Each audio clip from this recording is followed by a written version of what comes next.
Bonjour, aujourd'hui je vais vous parler de la Garmin Vivomove qui coûte un peu moins de 170 €. C'est une montre classique, mais pas tout à fait, parce que c'est également un bracelet connecté.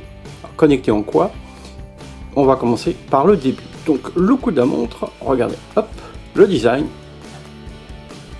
classique, une montre classique. Au niveau de l'épaisseur, on a l'impression qu'elle épaisse, mais elle ne fait entre guillemets que 12 mm d'épaisseur. Ça peut être un peu beaucoup pour une femme, même s'il y a des modèles féminins. Ensuite, le bracelet en caoutchouc est correct, en tout cas le système est classique et fonctionne bien, au contraire de certaines montres, par exemple chez Polar, que je ne vais pas citer. La matière du caoutchouc est assez soft, assez douce. Par contre, là, ça fait un peu 15 jours qu'on est en train d'essayer à la rédaction et il s'avère qu'elle prend un petit peu la poussière, mais ça c'est inhérent, hélas, à ce type de caoutchouc. Maintenant, donc 12 mm, je vous en ai parlé. On peut changer également le bracelet par un bracelet différent vendu chez Garmin. Il y a des bracelets de type cuir, de couleur, etc. Le cadran est normal. Et de chaque côté, ici, là, et ici, là, il y a deux arcs de cercle qui représentent la partie connectée de la montre. Ici, l'arc de cercle ici, c'est la partie mesure de l'inactivité de la personne qui porte la montre. Donc plus je reste assis, plus l'arc va devenir de plus en plus rouge jusqu'au moment où ça sera plein et il va falloir se bouger un petit peu les fesses pour vider cette jauge de temps d'inactivité. Le deuxième arc de cercle ici représente l'atteinte des objectifs du nombre de pas. Je fais, si j'ai défini 3000 pas dans la journée, que j'en fais 1500, la jauge sera à la moitié.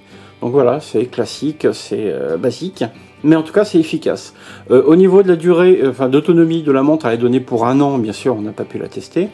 Et on peut changer, c'est une pile ronde classique.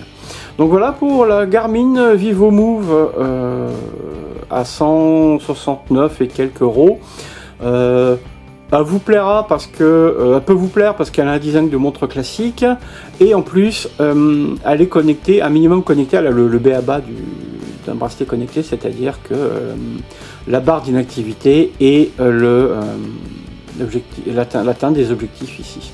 Maintenant, pour la mettre à l'heure, il suffit de tirer sur ce petit bouton, petite molette, on change l'heure, voilà, on remet.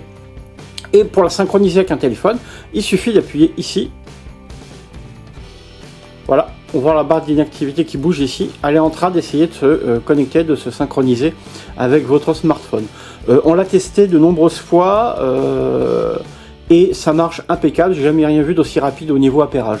Au final, le résultat de test de la rédaction, c'est le design, la solidité avec 75% de bons résultats. Au niveau précision et fiabilité, 85%. Les fonctionnalités, on a mis 80% parce qu'effectivement, il n'y a que 2 grosses fonctions, sans compter la molette et l'appairage. Donc l'arc de cercle à droite et à gauche. 2 fonctions de base, mais qui fonctionnent super bien et qui sont amplement suffisants pour quelqu'un qui veut une montre plus, ce qui donne une note globale de 80%. Pour le test complet, retrouvez-nous sur legeeksportif.com. Suivez, abonnez-vous à notre chaîne YouTube et tweetez et followez-nous sur Facebook et Twitter. À bientôt. Ciao.